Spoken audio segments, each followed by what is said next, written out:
పవిత్రాత్మ స్వరూపులకు ప్రియాత్మ బంధువులారా, అపరోక్షానుభూతి. మరి అపరోక్షానుభూతిలో మనం నిన్న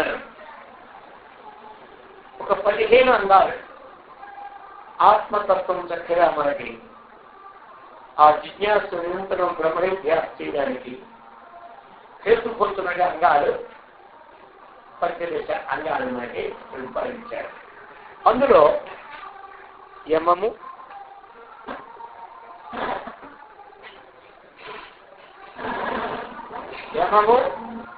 నియమము, త్యాగము, మౌనము, దేశము, కాలము, ఆసనము, మూలబంధము, దేహ సమత్వము, దృష్టిస్థితి, ప్రాణాయామము, ప్రత్యాహారము, ధారణము, ఆత్మధ్యానము, సమాధి.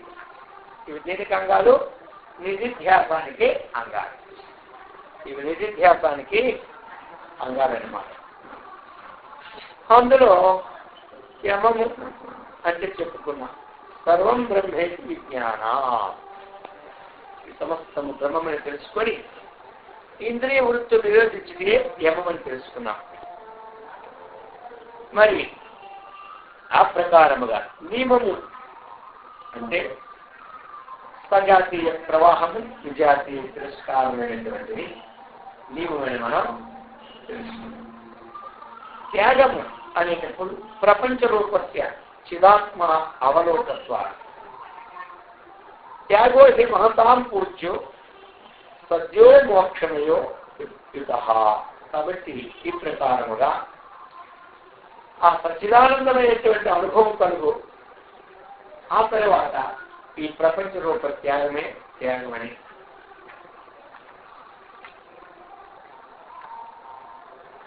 త్యాగము తర్వాత మౌనం. యతో వాచో నివర్తంతే అప్రాప్య మనసా సహా ఎం మౌనం యోగి విగమ్యం తద్భజే సర్వదా ముదః. ఎందుకంటే వాక్కులు ఎంతవరకైతే వర్ణిస్తున్నాయో, దేన్నైతే వాక్కులు వర్ణించడం లేదో, ఆ వాక్కులని దేన్ని వర్ణించలేదో అక్కడికి వెళ్ళి ఆగిపోతుంది. అది అసలు మౌనం. వాక్కులు దేనిని తిరిగి వస్తున్నాయో, మనస్సు దేవుని చింతించడానికి వీలు పడుకుంటా ఉంటుందో ఇక అదేమిటి, అది మౌనమని చెప్పుకొచ్చాడు. అయితే సామాన్యంగా మౌనం అనేది అభ్యాసం చేస్తేనే ఆ మౌనం సిద్ధిస్తున్నాడు. మన ప్రసాద సౌమ్యత్వం మౌనం ఆత్మనిగ్రహ అని చెప్పుకున్నాం. ఆత్మయందు ఏమి స్వాగేంద్రియాన్ని, మనోయింద్రియాన్ని దాన్ని మనం సంయమనం చేయాలి. అందుచేత అంటే అంతఃకరణందు సంయమనం చేయాలి. ఇది మౌనం. ఇంకా ఏంటి మరణ స్థితి? మౌనం. మరణం అంటే ఏంటి? మన నా ఇది మరణం. మనస్సు పూర్తిగా లేకపోవడమే నా మరణమైన. ఈ ప్రకారంగా మనం మౌనం అనేది అభ్యాసం చేత ఒక భాగ్యమైన శక్తి వస్తుంది అంతఃకరణలో. అటువంటి భాగ్యమైన శక్తి ద్వారా సూక్ష్మ శక్తి గ్రహించడానికి విరిగి పడుతుంది.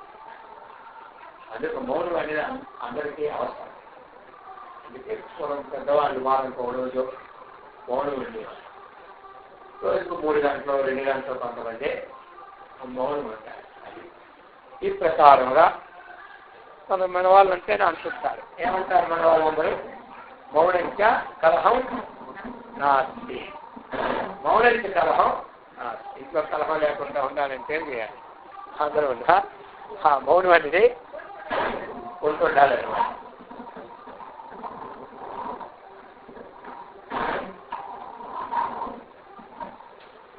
ఈ ప్రకారంగా చెప్తూ ఉన్నారన్నమాట.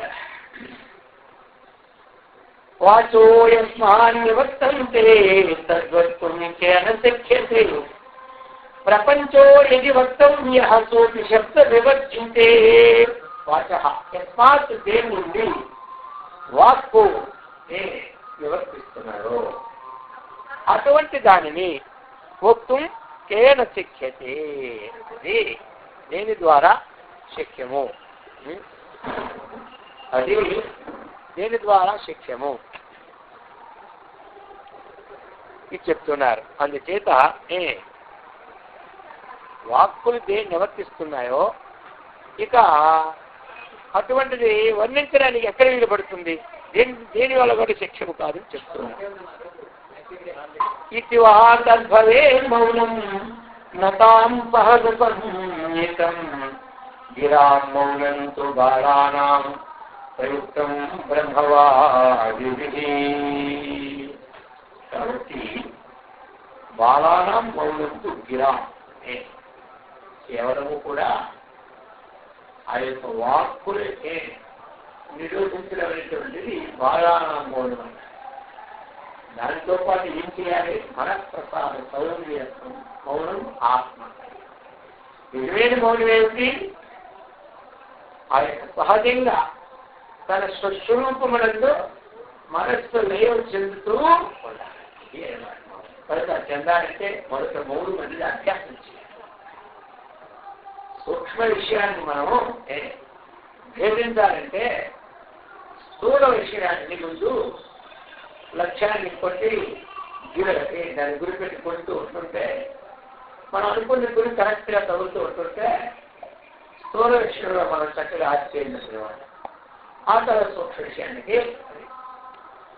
అనేక జన్మల నుంచి కూడా ఈ వాక్కు అనేక విధాలుగా మనకి ప్రసారం అవుతున్న వాక్కు నిరోధించడం సామాన్యం.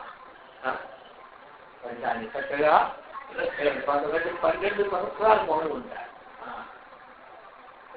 మరీ గొప్పది. ఆ ప్రకారంగా అయితే మౌనం ఉన్న తర్వాత మనస్సు అన్నటువంటిది బాహ్య విషయం నివృత్తి జరుగుతుందా లేదా అని ముందు గమనించుకోవాలి. అది మాట. కొంతమంది ఆ మౌనంలో మాట్లాడరు కానీ పత్తు పాటలు కాగితాలు నిండిపోతూనే ఉంటాయి రోజుకి. అర్థమైంది కదా, కొన్ని కాగితాలు. అది అంత ప్రయోజనం లేదు. పరిశ్రమే ఆ భగవంతుని మనసు సంయమనం చేయాలంటే ఏదో అవసరం, ఏదో ఒకటి ఆహార వ్యవహారం తినేయడం కోసం అవసరం అయితే రాయడం అదొకటి. ఎందుకంటే మన అనుకూలమైన వ్యక్తులు దగ్గర ఉన్నప్పుడు మౌనం పెట్టుకుంటే వారు చేసి పెడతారు. చేసినప్పుడు కొన్ని రాసి మనం చెప్పడం అది ఒక సాధన అంటే ఈ ప్రకారంగా చెప్పుకొస్తూ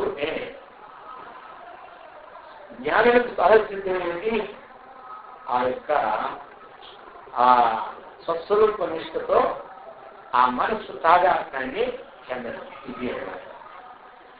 ఆదో అంతే మధ్యేనో యస్మిన్న విద్యతే ఏనేదం సతతం వ్యాప్తం సదేశో జనస్మృతి. ఇక్కడ దేశం ఇచ్చారు. 5వ దాంట్లో మనకి దేశం. దేశం అంటే ఏమిటి, ప్రదేశం అన్నమాట. వివిక్త సేవి ప్లస్ వాసి అన్నారు కదా. వివిక్త సేవత్వం అంటే ఏమిటి, మనకి ఒక ఏకాంత ప్రదేశం. అది మనకి అవసరం లేదు. దాన్ని ఇక్కడ ఏం చెప్తున్నారు, ఆదో అంతే మధ్యే జన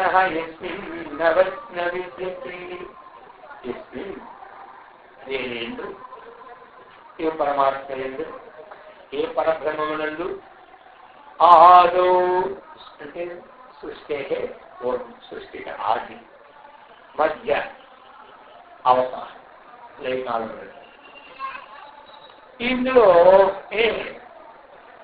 ఏది విషయమంతే కూడా సతతం వ్యాపించి ఉంటుందో ఆ బ్రహ్మమే వివిధ దేశం అంటారు. ఆ బ్రహ్మమే వివిధ దేశం. అయితే మరి ఇది కొంచెం వివిధ దేశం అంటే కొంచెం సూక్ష్మత కావాలికి, ఇది కొంచెం స్థూలంగా కావాలంటే మొట్టమొదటి సాధనకి ఏకాంత ప్రవేశాన్ని మనం స్వీకరించుకోవాలి.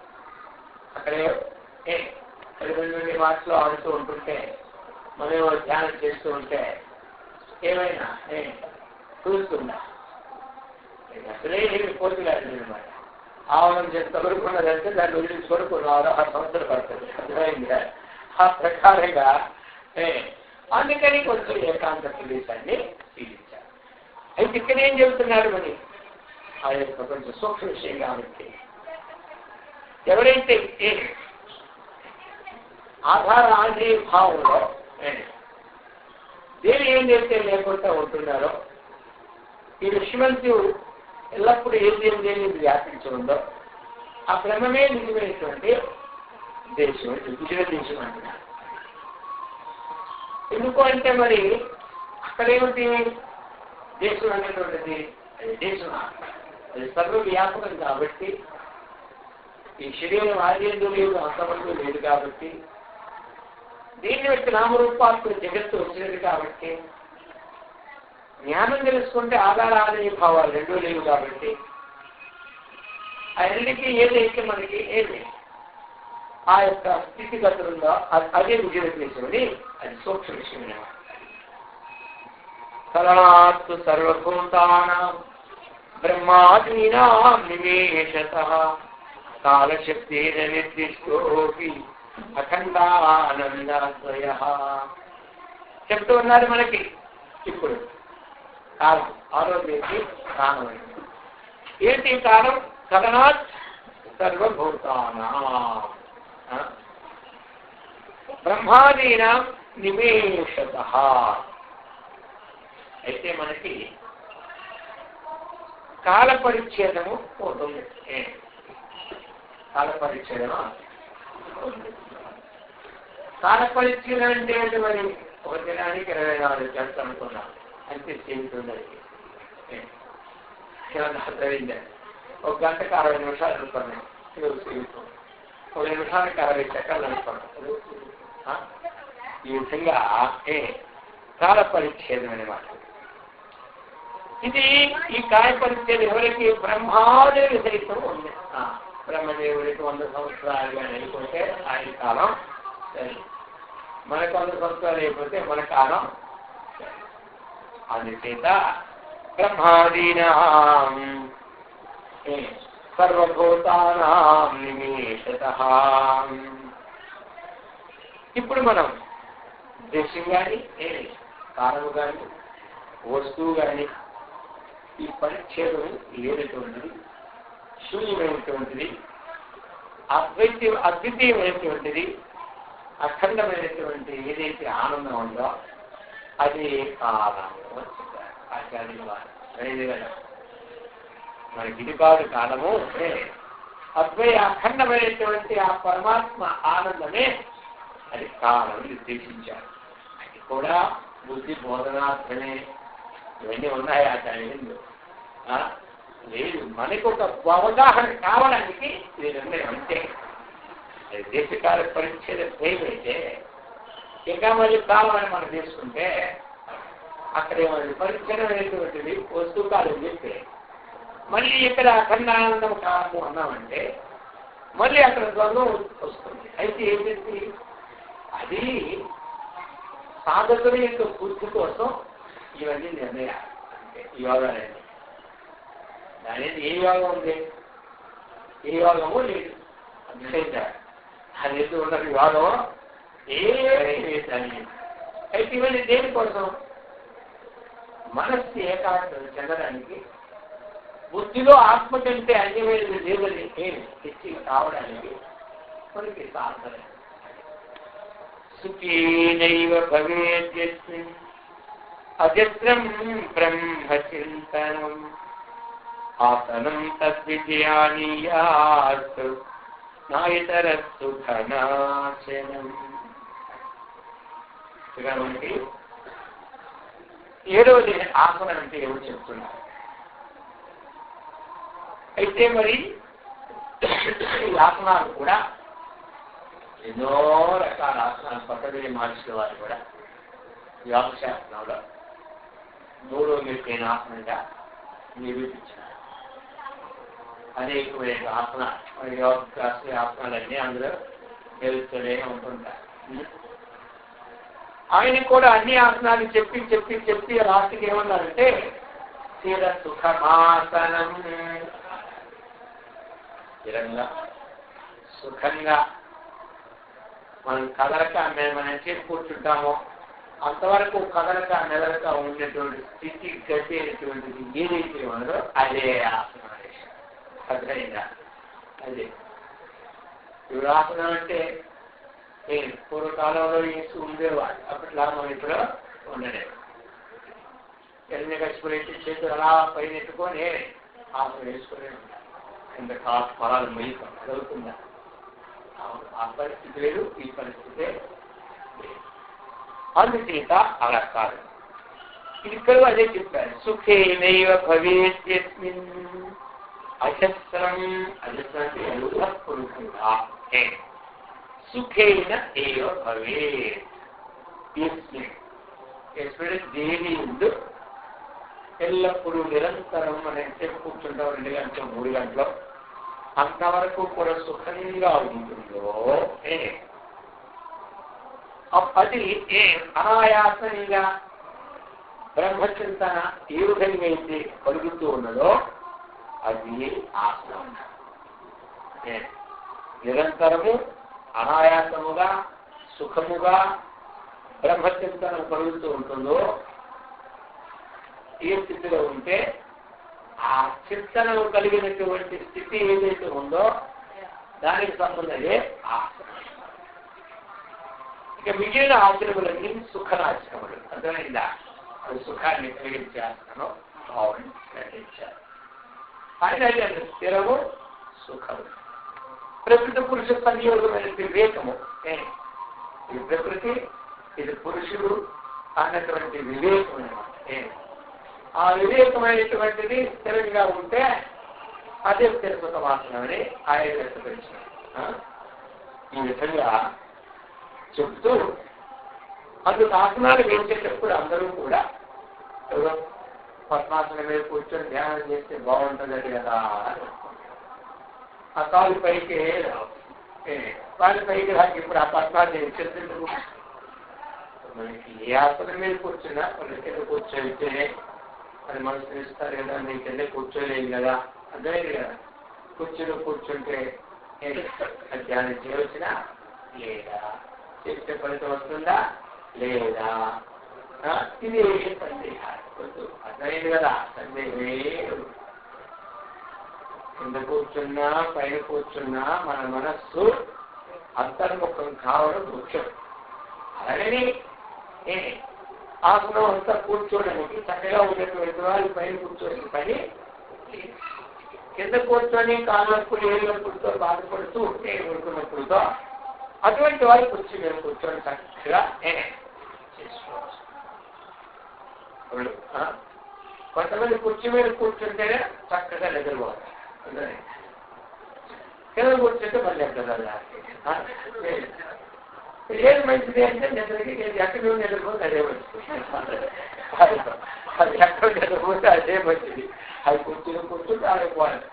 కొంతమంది బస్సులో పూర్తి నిద్ర వస్తుంది, ఫ్రెష్గా ఉంటుంది. నాకు ఎప్పుడు బస్సు అంటే చాలా మంచిది అంటే కొంతమందికి ఆ బస్సు కూర్చుంటే కాలు నొప్పుడు ఏ ఆశ్రమం అయితే ఏం చేస్తారు తేలిలో అయితే హాయిగా ఉంటుంది మనకి. అర్థమైంది కదా. ఈ ప్రకారంగా సుఖం ఆసనం ఎక్కడ కూర్చున్న సమాధికి అయితే అదే మనకి ఆసనం అన్నమాట చెబుతున్నారు. మరి సిద్ధాసనం అంటారు కదా, అదేంటండి అంటే సిద్ధం సర్వభూతాని విశ్వాదిష్టానమవ్యయం యస్మిన్ సిద్ధాః సమావిష్టాః తద్వై సిద్ధాసనం విదుః. ఇదంతా వేదాంత పరమైన అన్వయంగా తీసుకున్నారు. ఇదండి వారు సిద్ధాసనం అంటే మన గురుస్థానంలో ఆ ఎడమ కాలి మరాన్ని చక్కగా ఆ యొక్క మూలాధారానికి తాకించి అది తరువాత ఈ పులికాలు మనం పైన వేసుకుని కూర్చుంటే అది సిద్ధాసనం అని చెప్పుకోవచ్చు. మరి ఇప్పుడే అంటున్నారు ఆ సిద్ధాసనం అనేటువంటి సుషుమ్నా నాటి వేసినప్పుడు చేస్తుందని కొంతమంది శాస్త్రజ్ఞుల యొక్క అభిప్రాయం. ఈ ప్రకారముగా సరే ఇక్కడ ఎలా ఉందో చెప్పారు. శుద్ధం సర్వభూతాది విశ్వాదిష్టానమవ్యయం యస్మిన్ సిద్ధాః నేను ఏంటంటే ఇది తెలుసుకుంటే ఇవన్నీ సిద్ధై ఉన్నాయి విశ్వమంతా కూడా. తర్వాత ఈ సకల భూతాలకి స్థావర మాత్రమైనటువంటి స్వర్గమచ్చి పాతాల్లో గల జీవులన్నీ కూడా వీటికి జగదనిష్టాలు ఏమిటో అవి రూపమైనటువంటి బ్రహ్మనిదే ఏడుకి సిద్ధం. ఏడుకి సిద్ధం ఏమిటి? ఈ సకల భూతాల స్థావర జంగమాత్మకమైనటువంటి వీటికి సిద్ధం ఎక్కడ? అవి రూపమైనటువంటి పరబ్రహ్మనిదే వీటికి సిద్ధం. అంటే అదేమిటి? వాటి నుండి ఉత్పత్తి అయినాయి కాబట్టి వాటికి ఇది సిద్ధం అన్నమాట. అది అంటే ఏ సిద్ధ బ్రహ్మ ఉంది యోగ సిద్ధుడు సమాహం చిత్తులు అన్నిటికీ ఎక్కడ సిద్ధి అంటే పరబ్రహ్ముడు అంటే. కాబట్టి ఎందుకు సిద్ధమవుడు అంటే పరబ్రహ్మమే సిద్ధులు అంటే అది బ్రహ్మాంతి స్థితికి ఉన్నవాళ్ళు ఆ సిద్ధుల్ని లెక్క చేయాలి. బ్రహ్మాంతి స్థితి ఉన్నవాడు సిద్ధులు ఎవరు లెక్క చేయాలి. మరి ఎన్నిటికీ ఎక్కడ ఏది ఇష్టానమో అదే సిద్ధం అన్నమాట. ఎక్కడి నుంచి ఉత్పత్తి అవుతుందో ఎక్కడ లయం అవుతుందో ఈ విశ్వానికి సిద్ధం ఏమిటంటే పరబ్రహ్మ. అట్టి ఏ సిద్ధమైన బ్రహ్మ ఉందో యోగ సిద్ధులందరూ కూడా అట్టి సిద్ధ పరబ్రహ్మములు సమాహితులు ఉంటారు కాబట్టి అది సిద్ధాంతమని నిర్ణయించారు.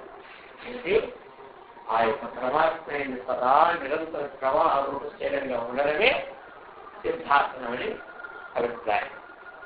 అంటే ఇది ఏమిటంటే కొంచెం సూక్ష్మమైనటువంటి విషయాలు, అవి కొంచెం స్థూలమైన విషయాలు అక్కడ అవసరం అని చెప్పారు. ఇదేమిటంటే అవి చెప్పు తెచ్చింది శరీర స్వాధీనానికి అవసరమైనటువంటి విషయాలన్నీ కూడా అక్కడ పద్ధతి మహర్షి చెప్పుకుంటారు.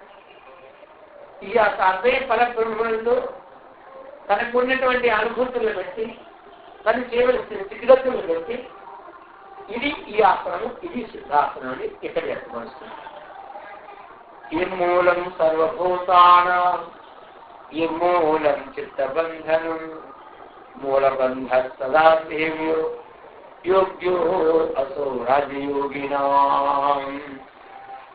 ఇప్పుడు మనకి 8వది మూలబంధము అని. మరి ఈ మూలబంధాలు యోగాసనాల్లో వాళ్ళు చక్కగా చూపెడుతుంటారు మనకి. అయితే మరి ఇక్కడేం చెప్పారు? మూలబంధం అంటే మనకి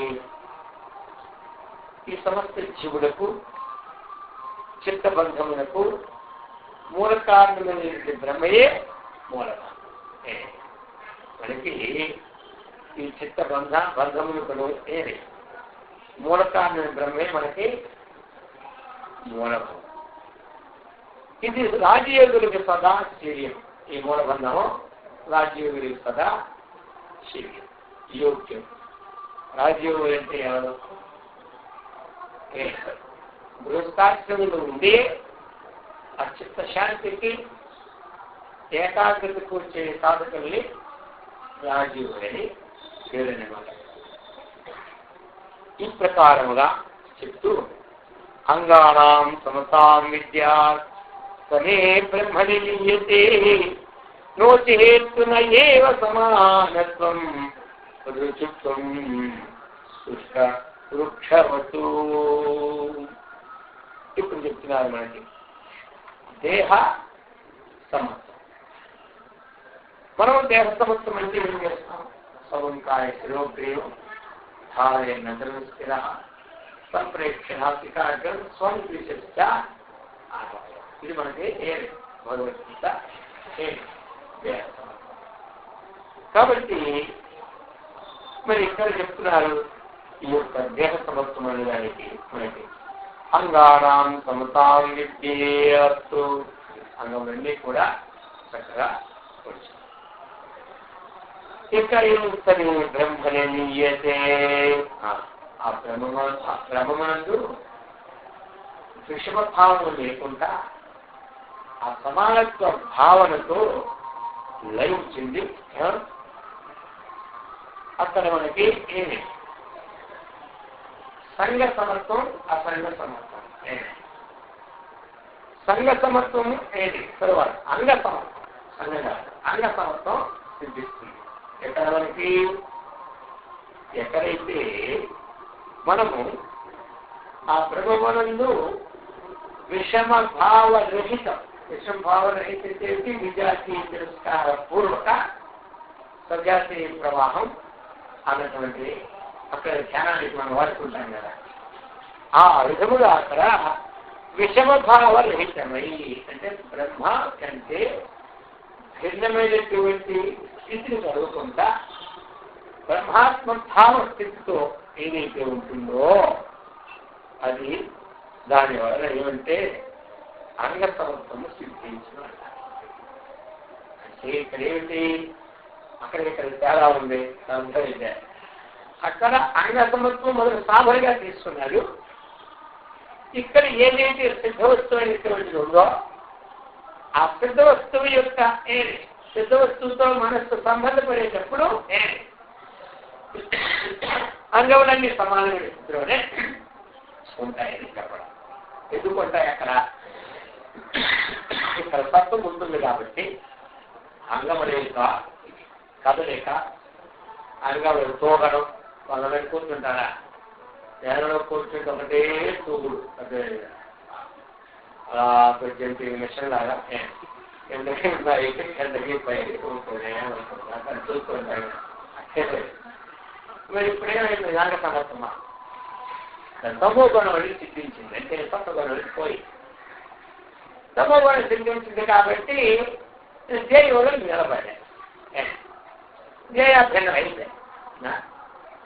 అందుకని అది చెప్తారన్నమాట. అంగ సమత్వం ఎక్కడి నుంచి అంటే ఎక్కడ ఏ ధ్యేయ వస్తువు ఆ ధ్యేయ వస్తువుతో మనకు ఎప్పుడు లైవ్ చేస్తూ ఉన్నావో దానివల్ల నీకు అంగ సమత్వం వచ్చేస్తుంది. ఇప్పుడు కొంతమంది కొండల్ని లేపుతూ ఉంటుంటారు, వాళ్ళు ఒక సాధన పెడుతుంది. సాధన కొంతమంది ఏమంటారు? మనస్సు ధ్యేయాకారంతో చక్కగా ఏకాకారం వృత్తిని చెందుతూ ఉంటుంటే ఆ కొండలు దానించుంటే వెలిసించి లోపల ఏ పని చేయగా ఆ పని చేసుకుంటారు. కొంతమంది సాధకులు ఏమంటారు?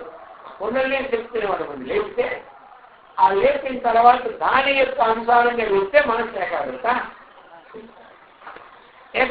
మనసు ఎప్పుడు లైవ్ అవుతుందో కొంతమందికి వాటింటే ఆ కొండల్ని తెలుస్తుంది. అది కొండలు లేవని మనకి ఏం కావాలి? మనకి అర్థమైందా? మనకు కావాల్సింది మనస్సు ధ్యేయాకాలకు అధికారం కావాలి. మీరు కొండలు మీరు లేచిందా లేదా? ఇది మన కొండలు లేవడం ఏంటి? అది మనకు అవసరం లేదు.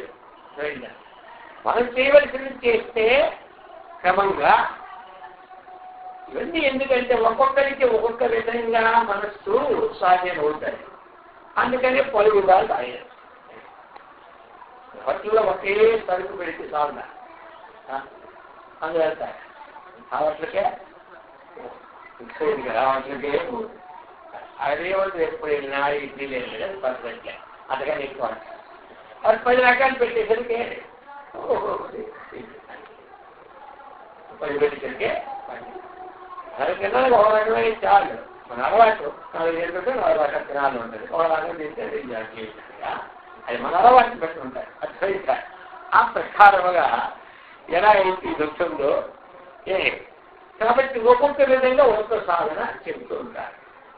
మరి ఈ సాధనలో ఏ సాధన గొప్పది అంటే అన్నీ ఒకటే. నేను కొత్తగా కనిపెట్టిన గురించి చెప్పాను. కొత్తగా కనిపెట్టేది ఎవరు? భగవంతుడి దృష్టిలో లేదు, నువ్వు కనిపెట్టలేవు. ఆయన దృష్టిలో ఏంటి మనమే కనిపెడతాం? మనమేమి కొత్త కనిపెడతాం? ఏమి అయితే అది నిగూఢమై ఉన్నది. భగవంతుడి శ్రీకృష్ణుడు ఏం చెప్పాడు? ఇది పరంపరగా వచ్చిన విద్యయ్యా. అదేదో కాలభోత్వంలో రజస్తమో మాలిన్యం చేత అరిగెండిపోయింది. అదే నీకు చెప్తున్నాను. ఈయన చెప్తున్నాడు ఆయన. నా పాత చెప్తున్న పద్ధతి చెప్పలేదు అనుకుంటున్నాడు. అర్థమైందా? కొత్తది ఉంటే చెప్పండి. ఏముంటుంది చెప్పండి? 50 ఏళ్ళు అయింది అది మనకు తెలుసు. అవి అనుకున్న వంటలు ఇంకేమైనా అంతకన్నా ఎక్కువ ఉన్నాయా? ఆ బియ్యము పప్పులు మీరు వీటికన్నా ఎక్కువ ఉన్నాయి. వాటితో ఏవో అవన్నీ ఇవన్నీ కొత్తని సున్నండలని ఏవో చెప్పుకుంటే ఉంటుంది. ఇంకా కొత్త ఇంకేమని ఎన్నేం లేదు అయితే మన పని అర్థమైందా? ఆ ప్రకారంగా సృష్టిలో కొత్త ఉండవు. అయితే అవిగట్టిపోయిన తర్వాత కొన్నాళ్ళు మర్చిపోయిన తర్వాత ఆయన గుర్తు చేస్తే అబ్బా ఆయన ఏదో కొత్తగా పెట్టాడు అది ఏంటంట ఆయన చెప్తే మనకు చాలా ఏమైపోతాడు. ఏమేమైపోయేది వాసన క్షయం కాకుండా మనస్సు లీనమంతా ఒక్క తోటకు బద్దగట్టినట్టే ఉంటుంది. కానీ ఇది అంతకంటే ఎక్కువ ఏది లేదు కదా. లోన ఉన్న వాసన లీనం అవ్వాలి. అది అప్పుడు వాసన క్షయం అవ్వాలి. లోన వాసన క్షయం అవ్వాలి. లేకపోతే అంతే మరి మనకి బాగా నిద్రపెట్టి కొన్నంటారు 4 గంటల బాగా ధ్యానంలో ఉన్నాక ఏం మర్చిపోయినది ఎప్పటి ధ్యానం చూసినాడు డ్యూటీ మర్చిపోయాడా ఏ డ్యూటీ కంప్యూటర్ మర్చిపోయాడా ఫోన్లే మర్చిపోతారా రాత్రి మర్చిపోతావా ఏం మర్చిపోతాం మనం అది ఏది మర్చిపోం. అదేంటి కదా భజనకి వెళ్ళి మర్చిపోతాం ఉద్యోగాలు మర్చిపోతే చెప్పండి. అందుకని అయితే అంతవరకు ధ్యానంలో ఉన్నాం. అంతకంటే ఎక్కువగా నిద్రపోతాం. 6 గంటలు 7 గంటలు నిద్రపోతాం. బాగా నిద్రపోయి ఏం మర్చిపోయాడు బాగా నిద్రపోయేది ఏం మర్చిపోయాడు లేచినప్పుడు మర్చిపోయాడు. ఆ ప్రకారంగా నిద్రపోయిన తర్వాత ఈ జాగ్రత్త సంస్కారము మనకుంటూనే ఉంటుంది. నిద్రపోకముందు సంస్కారం ఉంటూనే ఉంటుంది. అలాగనే మనం సమాధికి పూర్వం సంస్కారాలు ఉంటాయి, 5 సంస్కారాలు ఉంటాయి. మరి ఏ లాభం ఉంది నిద్రకి సమాధికి? నిద్రకి సమాధికి నిద్ర సమూహం సమాధి అది కూర్చొనే ఉంటాడు. నిద్ర వచ్చినప్పుడు పడిపోతాడు. అదే సమస్య కావాలంటే అది నేను తెలియదు. ఇందులో ఏమవుతుంది? మనస్సు తనకి ఎంతకు ముందు కంటే ఎంత సూక్ష్మత వచ్చింది అన్నది సమాధికి అర్థం ఉంటుంది. అర్థమైందా? అతని ముందు ఏదో ఒక విషయం చూసేటప్పుడు ఆ విషయాన్ని వెంటనే ఏమి వాళ్ళతో మాట్లాడడమో దాని విషయం వాళ్ళతో ఉపయోగించడమో అంత తీవ్రంగా ఉండింది అనమాట. ఇప్పుడు ఆ విషయాన్ని ఎవరికి సమాధిస్తూ సూక్ష్మ మనస్సు ఏదో అవసరంలే మనకి తేలే అని వస్తాయి. లేదా అంత తేలిందంటే సమాధి వల్ల ఇటువంటి భావాలన్నీ కూడా సూక్ష్మ స్థితిలో ఉంటాయి. అందుచేత ఈ ప్రకారముగా సర్వభూతానికి కూడా చిత్తబంధనానికి మూల కారణమైనటువంటి ఏ బ్రహ్మైక్యంలో అంటే మూలబంధం అనుకున్నాం. తర్వాత ఏమనుకున్నాం మనం? మూలబంధం తర్వాత దేహ సమర్థం. అది ఇప్పుడు దేహ సమర్థం చెప్పుకుంటూ ఇందులో ఉన్నాం. అందుకు దేహ సమర్థం అంటే సమర్థం చేసిన తర్వాత యోగం సిద్ధిస్తుందని వారంటారు. సరే, దాని యొక్క మూలమైన స్థితిని మనం చక్కగా అనుసరిస్తే దేహంతో దానించది సమార్థం పొందిపోతాం. ఇది ఈ ప్రకారముగా చెప్తున్నారనమాట. మరి అంగ సమర్థం ఎలాంటిది అంటే, అంగ సమర్థం వస్తే శుష్క వృక్ష రుజుత్వం వంటిది. ఎండిపోయినటువంటి చెట్టు అదే అవుతుంది. ఎండిపోయినటువంటి మొక్కలు అది ఏ గాలి ఇచ్చినా ఏమవుతుంది? యంగ సమస్య ఎప్పుడైతే శిక్షించిందో వారికి పంచభూతముల యొక్క తాకిడి ఎంతైనా సరే దానికి సమానం. అందుకని ఈ ప్రకారం అది చెప్తున్నారు. దృష్టిం జ్ఞానమయీం కృత్వా పశ్యేత్తు బ్రహ్మమయం జగత్తు తా దృష్టి పరమోదారా ననాసాగ్రావలోకిని.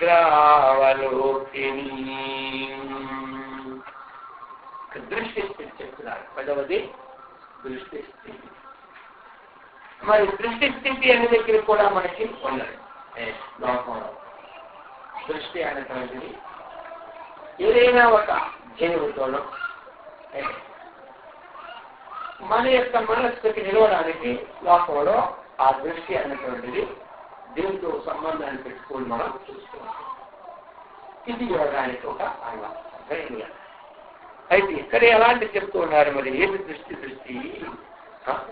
మనం దృష్టి పెట్టుకుంటాం. మూలాధారము, దూలత్యము, స్వాధిష్టానము, మణిపూరకము, అనాసము, ఆజ్ఞ, విశుద్ధం ఏదో ఒకటి సప్త చక్రాల్లో సప్త స్థానాల్లో ఏదో స్థానాన్ని పెట్టుకుంటూ ఉంటారు. అయితే ఇక్కడ వీరేమంటున్నారు మనకు ఆచార్యుల వారు, దృష్టి జ్ఞానమయం కృత్వా, మన దృష్టిని జ్ఞానమయంగా చేసుకోవాలి. అంటే జ్ఞాన చక్షువుగా తయారు చేయాలి. అప్పుడు ఎలా ఉంటుంది? పశ్చేత్తు, అప్పుడు చూడు, బ్రహ్మమయం జగత్తు, సమస్తము కూడా ఏమవుతుంది? బ్రహ్మమయం. మన దృష్టి అనేటువంటి జ్ఞానమయమైతే మనకి జగత్త ఎలా కనబడుతుంది? బ్రహ్మమయంగా కనబడుతుంది. మన దృష్టి అన్నటువంటిది అజ్ఞానం అయితే ఈ ప్రపంచంగానే కనబడుతుంది. మనకి అజ్ఞానముగా చూస్తుంటే దాంట్లో ఏం కనబడుతుంది? సర్వబుద్ధే కనబడుతుంది. జ్ఞాన దృష్టి ఉంటే దాంట్లో ఏం అధిష్టానం ఉంటుందో అధిష్టానమైనటువంటి విషయమే. ఆ విధంగా దృష్టి ఉంటే దృష్టి జ్ఞానమయం కృత్వా, ఆ జ్ఞానాకారాకార చతుర్వృత్తిని మనం కలిగి అఖండాకారాకారిత చతుర్వృత్తి బ్రహ్మైవాహమిదం సకలం జగత్తు. ఈ సమస్త జగత్తు కూడా బ్రహ్మైవ ఇదం సమస్త జగత్తు బ్రహ్మం కంటే భిన్నము కాదు అన్న దృష్టి మనకు కలిగినప్పుడు అంతా బ్రహ్మమైన కనబడతారు. లేకపోతే కనబడుతుందా? సుఖబ్రహ్మ వాళ్ళకి శుక్ర మహర్షి వారికి కనబడింది మొట్టమొదటిగా బ్రహ్మ దృష్టి. ఆ తరువాత ఆయన తపస్సు విచారణ ద్వారా చేస్తే అంతా బ్రహ్మగానే కనబడింది. అంతకుముందు మైకా కనబడింది, మనిషిగా కనబడ్డారు, పశువుగా కనబడింది. ఇప్పుడు ఏది చూసినా బ్రహ్మరూపంగా చూసుకున్నారు. ఎందుకంటే లోపటి విజ్ఞానం కలిగితే అంతా బ్రహ్మమయంగా కనబడుతుంది. ఇప్పుడు లోపటి విజ్ఞానం కలగాలంటే ఏ విజ్ఞానం కలగాలి? బయటంతటికి ఏది ఆధారపోతామో అదే లోపల ఉన్నది, కానీ ఇంకొకటే లేదు అన్నటువంటి విజ్ఞానం కలిగితేనే కదా మనకి పంచకోశాలు లేని కాదు, పంచభూతాలు సూక్ష్మకాల దేహాలు నేను కాదు, అవస్థ ప్రేములు నేను కాదు అన్నటువంటి విజ్ఞానం లోపలే మనకు వస్తే కదా సృష్టి అంతా కూడా బ్రహ్మమయం కనబడాలి. దృష్టి జ్ఞానమయం కృత్వ అంటే ఆ జ్ఞానమయం ఎప్పుడు మనకి ఏది తాదాత్మ్య బుద్ధి ఉందో ఆ తాదాత్మ్య బుద్ధిని ఏమి చేసి రెండింటికి కూడా ఏది సత్తో ఏది అసత్తో అన్నటువంటి నిర్ధారణ అన్నటువంటి జ్ఞానం వల్ల అంతఃకరించి అయితేనే కదా మనం చూడగానే నేత్రుల ద్వారా ఇదంతా కూడా బ్రహ్మమయంగా కనబడతాయి. ఎంతవరకు అంతఃకరణం నుంచి కలగలేదో దృష్టిలో ఇదేం గురించి అంతఃకరణం ఏది నిశ్చయమైతే దృష్టిలో అదే కనబడతాయి. అంతఃకరణంలో మనం పిల్లి కోసం ఆలోచిస్తుంటే ఏం కనబడుతుంది? పిల్లే కనబడుతుంది. అర్థమైందా? అలాగే ఏ వస్తువు కోసం తిరిగిస్తుంటే అదే కనబడుతుంది.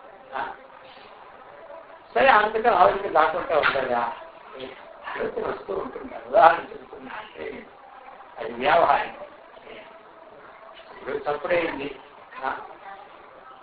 ఇంట్లో తప్పని బయటికి వెళ్ళండి, పూట పడిపోయిన దృష్టి వచ్చిందో లేదా, ఆ పిల్లి రాకపోయినా ఆ పిల్లి ముందు చూస్తున్నాం కాబట్టి ఇక్కడ పిల్లి వస్తుంది, పాలు వస్తుంది. కాపాడు వచ్చినంత మాత్రంలో మనకేం నష్టమే లేదు. మనం బ్రహ్మజ్ఞానం ఉండేమో దిగజారిపోలే. నిత్యాపద వస్తువుల యొక్క వ్యవహారం లేకుండా ఎలా నడుస్తుంది తెలియదు, ఎలా నడుస్తుంది తెలియదు. అయితే అవన్నీ వస్తే నేను మోక్షం పొందినట్ట పొందలేదట. అది ఏదైతే మనం మోక్షం పొందినట్టే మనం ఎలా పొందినట్టు, మరి ఎలా పొందినట్టు మనం విచారణ ద్వారా ప్రత్యేగాత్మ కంటే భిన్నమైనటువంటి ఏదైతే ఉన్నదో, అంటే దేహేంద్రియ సంఖ్యాపరిచయ భిన్నమైన ఏ ప్రత్యేగాత్మ అయితే ఉందో ఆ ప్రత్యేగాత్మ సర్వవ్యాప్తి నిశ్చయం ఒకటి అయిపోయింది. దాంతో శాంతి చేయకపోతే ఎలా మనకి పనులు చేయదు కదా, అలా కళ్ళు మూసుకుంటూ అవుతుందా, కళ్ళు మూసుకొని చెప్పలే అర్థమైంది కదా. అయితే మరి కళ్ళు మూసుకోకుండా ఉండడా, చెయ్యాలి, బాగుండి చేయాలి, ధ్యానం చేయాలి, ఏ పనిలో ఉన్నప్పుడు ఏది ఆ పని చేయాలి.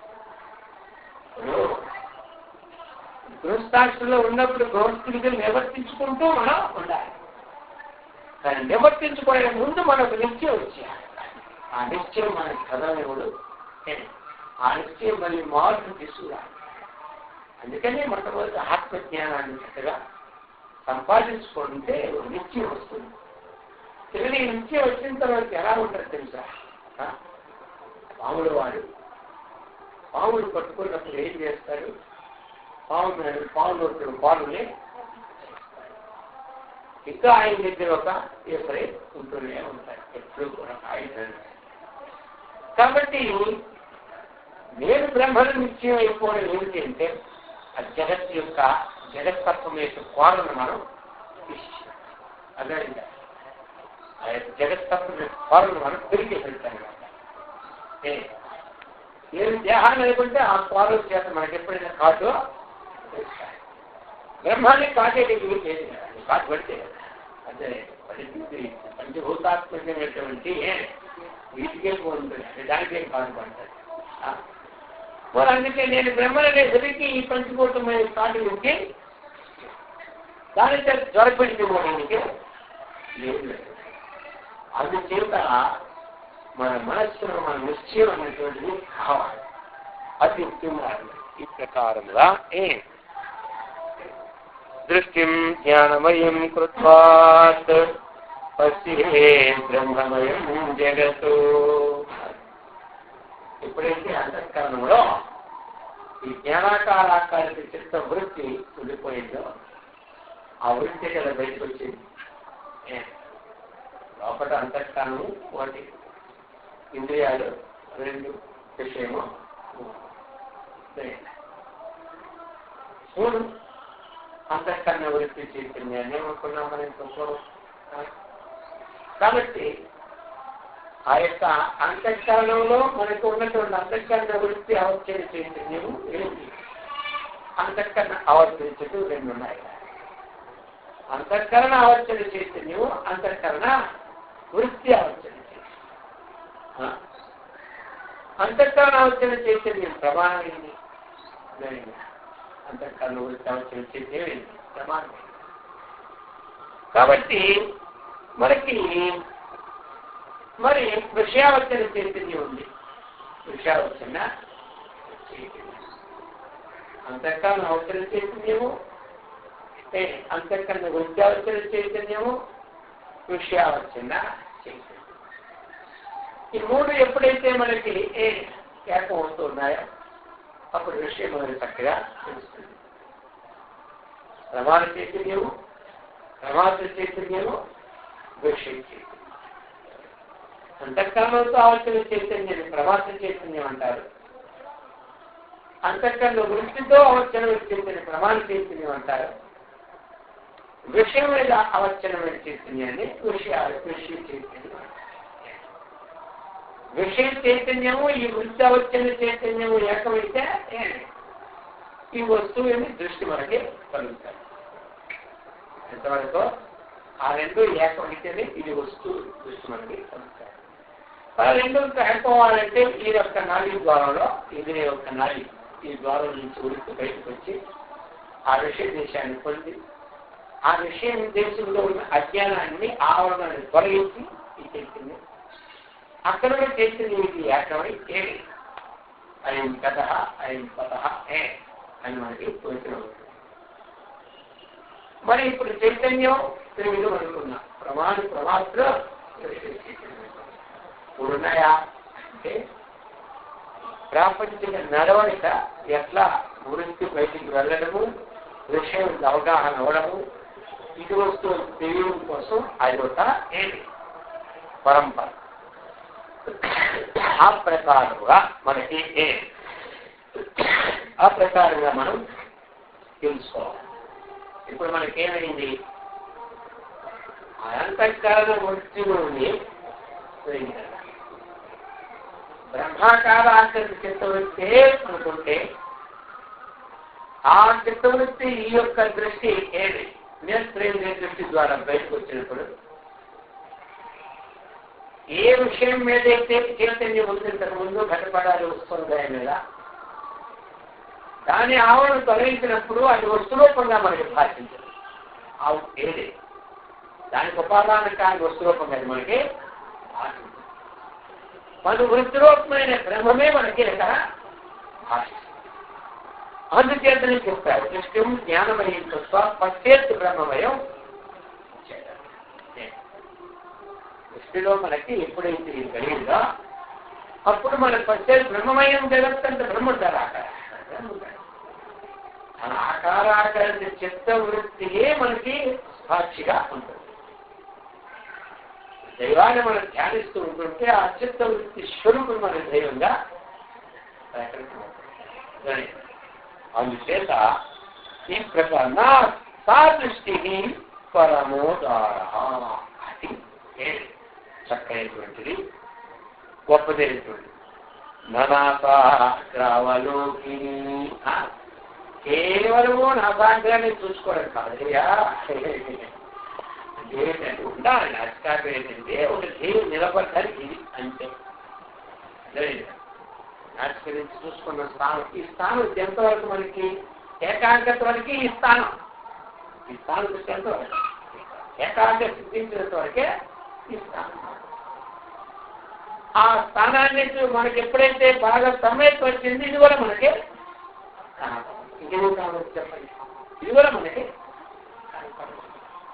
అయితే మొట్టమొదటి సాధకుడికి కొన్ని విషయాలు చక్కగా ఏకాగ్రత కావాలి కాబట్టి చిత్తము దానికోసం కొన్ని సాధనలు చేయాలి. కొంతమాట కోరిక అవదు.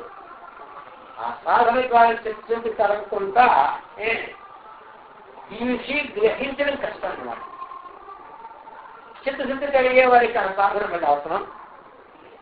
అయితే ఏంటి మళ్ళీ ఆవరణం కలగకుండా ఉండడానికి, మళ్ళీ దూరు పడకుండా ఉండడానికి ప్రతి వారికి కూడా కొంత సాధన అవసరం.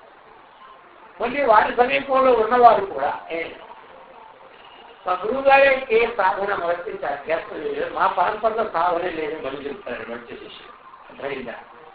అందుకోసం ఇది దాచరికి శ్రేష్ఠ తదే సరో జనా అని చెప్పినారు. ఏది మంచి వాళ్ళు చేస్తే లోకం దాన్ని అనువర్తించినట్టుగా అందుకు చేస్తుంది. అయితే మహాత్ములు తెలియదా వాడి బ్రహ్మం నేనే అయినా సరే చక్కగా భక్తితో ఒకటి ఆ మందిరానికి వెళ్ళి బ్రహ్మిష్ఠుడు చక్కగా 4 పుష్పాలు వేసి హారతి ఇచ్చి వస్తారు. తెలీదా ఇంత అయిపోయి సాంబారికి వండని అయిపోయేది ఇంకా ఈ పూజే వాళ్ళని అర్థం ఇది మధ్య తిరుగుతూనే ఉంటుంటారు.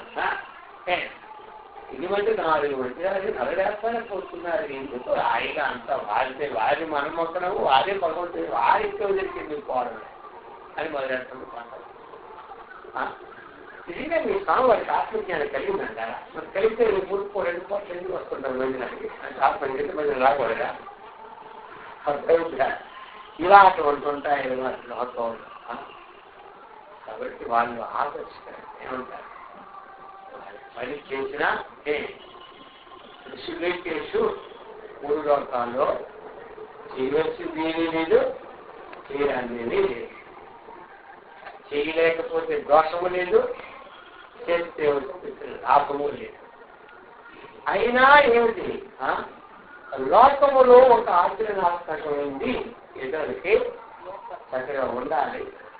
వాళ్ళు ఈ సమయంలో కూడా వాళ్ళు చేస్తున్నారంటే మనం తీరుకొని ఎట్లా ఉత్సాహాన్ని చిత్తశుద్ధి లేని వారికి ఇంకా ఆయనకు కలగడానికి అందులో ప్రవేశించడానికి ఒక అవకాశాన్ని ఏర్పడిస్తూ అనుకోవడం ఆ ప్రకారంగా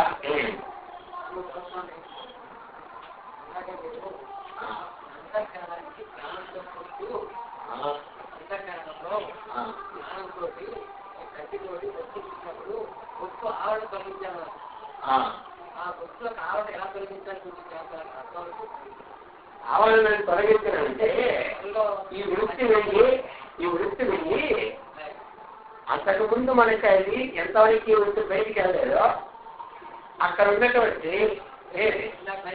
ఇప్పుడు కనబడిందంటే ఆ చొరవలో ఆవరణ తొలగించింది వచ్చి అర్థమైంది కదా చెప్తా ఎంతసేపు మనం సరిపడిందంటే ఆ కనబడేసరికి ఆ వృత్తి అయిపోయింది అనమాట. అది అంత స్పీడ్ అనమాట.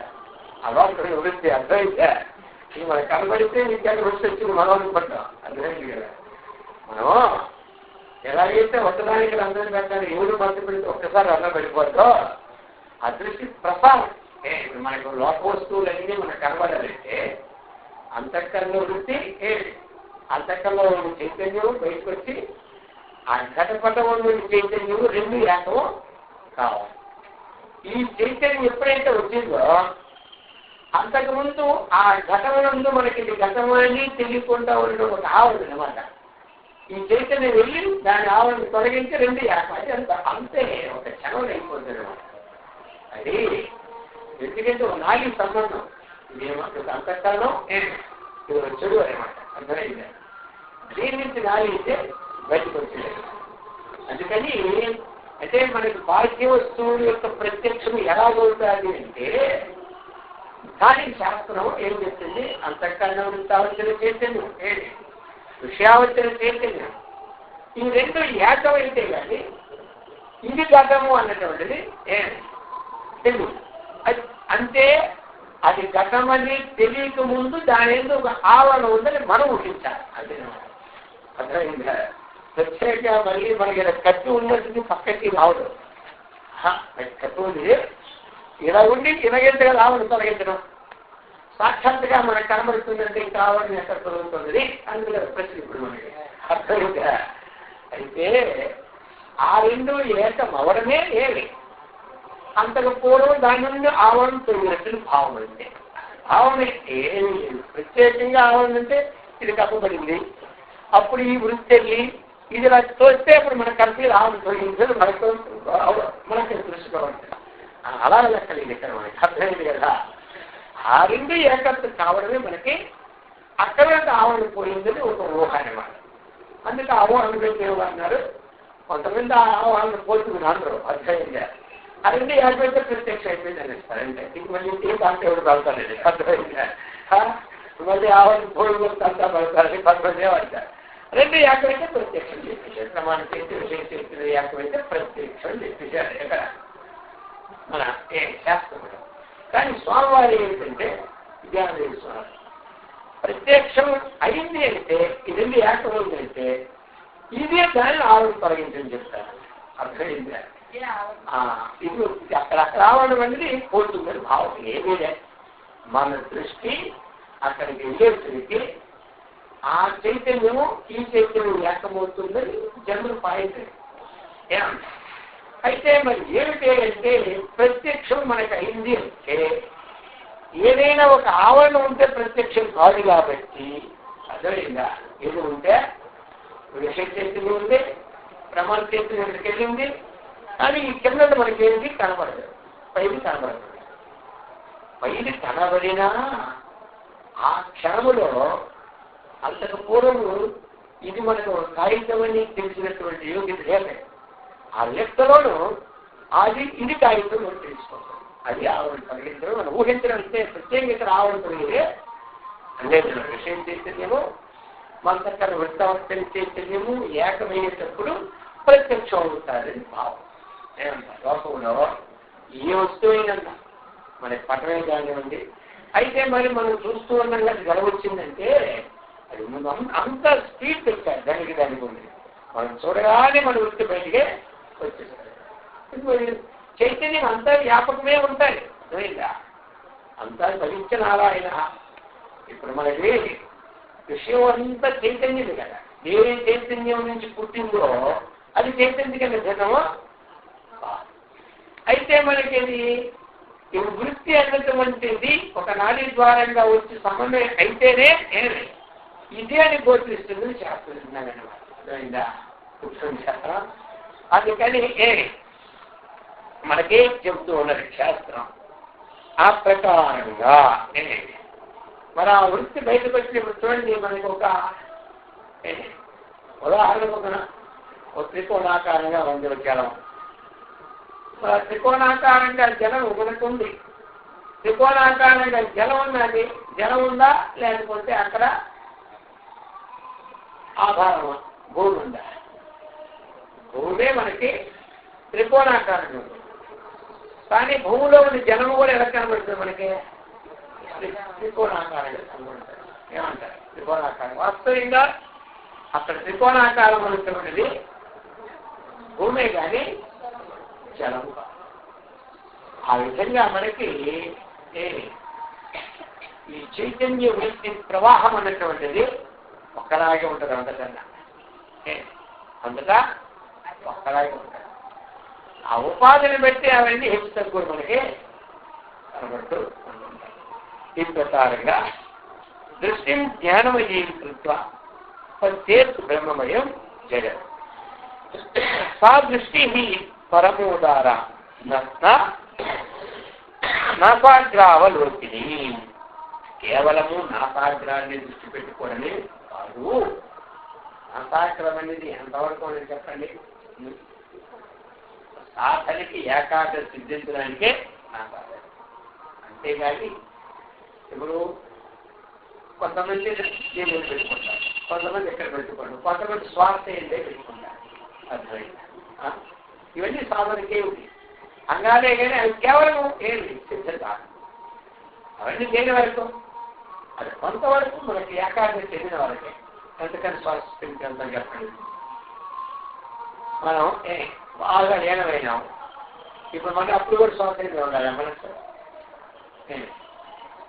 అప్పుడు స్వాతంత్రం ఉండాలి. ఏది విచారణాత్మకమైన వృత్తి ఉందో ఆ వృత్తితో మన మనసు ఏకం చెందాలి. అది ఆ వృత్తితో ఏకం చెందడానికి డైరెక్ట్గా వెళ్ళలేదు కాబట్టి మొట్టమొదటి ఇంకొక వృత్తి ఈ బాధ్యత వృత్తిని ఆధారం చేసుకొని ఇక్కడి నుంచి అక్కడికే వెళ్తాం. అదే అనమాట. అందుకోసం ఈ ప్రకారంగా చెప్తారనమాట. చిత్తాది సర్వభావేషు బ్రహ్మత్వే దైవ భావనాతు నిరోధ సర్వవృత్తీనాం ప్రాణాయామః ఉచ్యతే. చిత్తాది సర్వభావేషు. ఇప్పుడు మనకి ప్రాణాయామం, ఆసనం, ప్రాణాయామం. మరి ప్రాణాయామం అంటే ఇంతవరకు మనకేమిటి? ప్రాణాయామం అంటే అర్థం రేచకము, పూరకము. రేచకం అంటే ఏమిటి? గాలిని ప్రవేశపెట్టడం. పూరకం అంటే గాలిని పీడించడం. రేచక పూరకం లేని స్థితి ఎందుకు? దాన్ని ఓంపకం అంటారు. తస్మిన్ శ్వాస ప్రశ్వాస యోర్గతి విచ్ఛేద ప్రాణాయామ. తస్మిన్ ఆసనే సతి. ఆ ఆసనం కూర్చుంటూ ఉండగా శ్వాసగతి. విశ్వాసం అంటే నిశ్వాసం, ఉశ్వాసం రెండు. నిశ్వాసం అంటే విడిచిపెట్టడం, ఉచ్ఛ్వాసం అంటే పీడించుకోవడం. ఈ రెండు గతిని నిరాకరించడమే ఏదైతుందో దాన్ని ప్రాణాయామం మనం అనుకుంటాం. అంతే కదా? అయితే పూరకం ఒక ప్రాణాయామము, కుంభకం ఒక ప్రాణాయామము అని మరి కొంతమంది చెప్తారు. సరే, మరి ఆ ప్రాణాయామం ఇక్కడ ఆచార్యుల వారు ఏంటి ప్రాణాయామాన్ని మనం చెప్తున్నారంటే చిత్తాది సర్వభావేషు బ్రహ్మత్వే దైవ భావనాతో. అర్థమైందా? అంటే ఏమిటి? ఈ అంతఃకరణలో మనస్సు, బుద్ధి, చిత్తం, అహంకారం ఇవి ఉంది కదా. ఈ సర్వభావములను ఏం చేయమన్నారు? బ్రహ్మత్వేన భావన. బ్రహ్మత్వ భావన చేసి సర్వవృత్తీనాం నిరోధ, సమస్త వృత్తులు నిరోధించితే ప్రాణాయామం. అర్థమైందా? ప్రాణాయామం తెలుస్తుందా? మేము ప్రాణాయామం చేసామని అంటారు. ఇప్పుడు ఈ ప్రాణాయామం చేయాలి, ఆ ప్రాణాయామం కాదు. ఈ ప్రాణాయామం చేస్తే ఇది ప్రాణాయామం కాదు. ఈ ప్రాణాయామం ఇది అంతఃకరణంలో మనోబుద్ధి, చిత్త, అహంకారానికి భావములు చిత్తాన్ని సర్వభావములే. భావములే ఏం చేయమన్నారు? బ్రహ్మత్వ భావన చేయమన్నారు.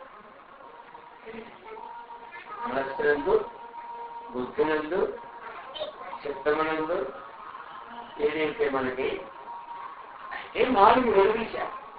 అంతఃకరణం అంటే బ్రహ్మత్వ భావన చేయాలంటే అయ్యాక అయితే మనకి ఏమిటో 4 విధాలుగా పరిణామం తెలుస్తుంది కాబట్టి మనకు 4 చెప్తే మంచిదని ఈ ప్రకారముగా ఈ 4 బ్రహ్మత్వ భావన అంటే ఇక్కడ ఏమర్థం మనకి? సర్వభావములందు బ్రహ్మత్వ భావన చేయమన్నారు. అంటే మనస్సు ఏదైతే ఆలోచిస్తుందో ఆ ఆలోచనలు బ్రహ్మభావన, బుద్ధి ఏదైతే నిశ్చయిస్తుందో ఆ నిశ్చయాత్మక విషయములందు బ్రహ్మభావన. అంటే ఇక్కడ బ్రహ్మభావన చేసేటప్పుడు ఏమవుతున్నది అంటే అక్కడ మన ఆ యొక్క అఖండ ఏదైతే అఖండంగా జరుగుతుందో వృత్తి, ఆ వృత్తి తనంతరం తానే నిరోధం అవుతుంది అన్నమాట. మనం ఎంతవరకు బ్రహ్మభావన చేయలేదో అంతవరకు వృత్తి కొనసాగుతూనే ఉంటుంటారు. ఎప్పుడు బ్రహ్మభావన ప్రారంభించినామో దాని వృత్తి నిరోధం అవుతుంది. ఇది ఒక అర్థం తెలుసుకోవచ్చు. ఇంకా మనం చేయొచ్చు. అంటే ఆ వృత్తి అన్నటువంటిది నిషిద్ధమా లేక అది మామూలుగా విహితమా అన్నది కూడా ముందు మనం గమనించుకుంటే, ఒక నిషిద్ధాంతానికి యోగ్యమైన వృత్తిని మనం వదులుకోకుండా అక్కడ బ్రహ్మభావన చేయడం అంటే మళ్ళీ కొన్ని నిరోధం వస్తుంది అన్నమాట. ఎందుకంటే విహిత కర్మ ఎందు బ్రహ్మభావం ఎందుకు చేయాలి అంటే ఏకాగ్రత చిత్తము కోసం బ్రహ్మభావన ఉంది. ఇక్కడ ఒక పాయింట్ ఏమిటంటే ఉంటారు సర్వభావములందు అన్నప్పుడు ఆ మనస్సు అన్నటువంటి సాధకుడికి అన్నమాట. నిషేధ వస్తువులతో కూడా సంబంధం ఏర్పరచుకుంటుంది, విహిత వస్తువులైన మనస్సు సంబంధం ఏర్పరచుకుంటుంది. బుద్ధి కూడా నిషేధ వస్తువులని అది నిశ్చయిస్తుంది, విహిత వస్తువు ఇచ్చేస్తారు. అయితే మరి ఇప్పుడు సాధకుడు రెండింటి ఎందు బ్రహ్మభావన చేస్తే నిషేధాన్ని దుర్లెప్పుడు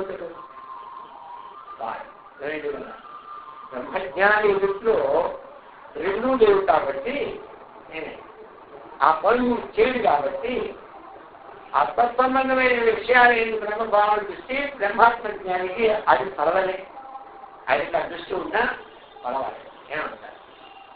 ఎందుకంటే ఆ పనుల్లో ఆయన లయం కాదు కాబట్టి ఈయన ఇక్కడ మన లయం ఏంటి అయితే అప్పుడు నిషిద్ధ కర్మాచరణలో కూడా బ్రహ్మ దృష్టిని చూశాడు. సాధకుని మాత్రం పొందడు, వాడి సాధన పొందడు.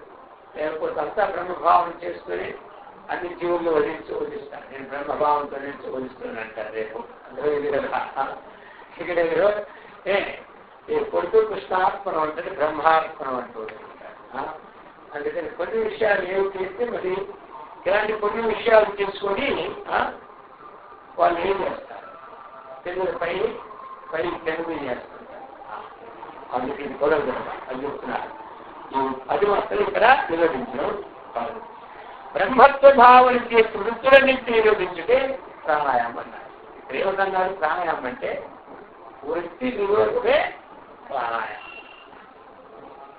అక్కడ మనకేంటి శ్వాస ప్రశ్వాస గతి ప్రాణాయామం ఇచ్చేదమే ప్రాణాయామం.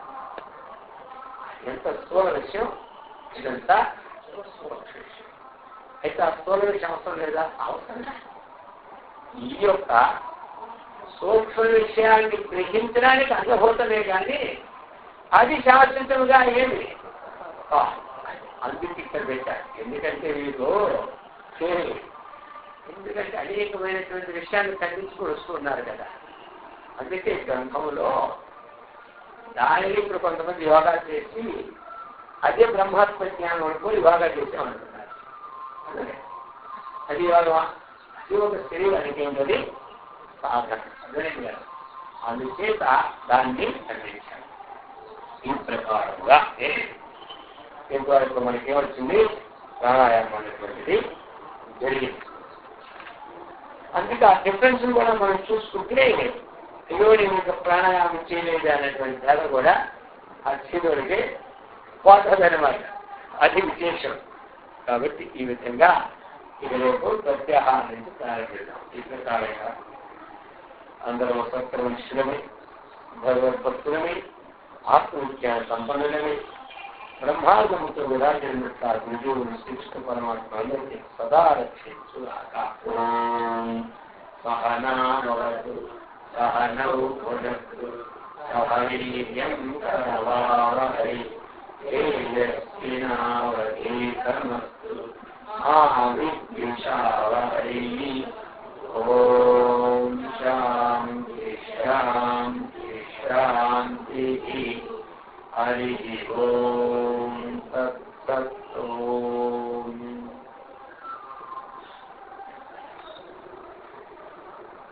ఓం లోకాః సమస్తాః సుఖినో భవంతు.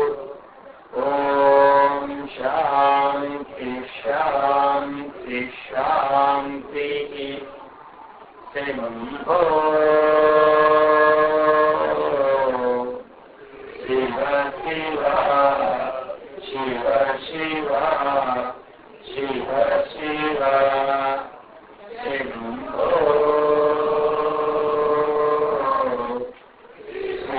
శివ శివ శివ శివ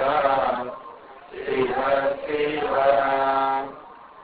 శంభో శివ శివ శివ శివ శివ శివ.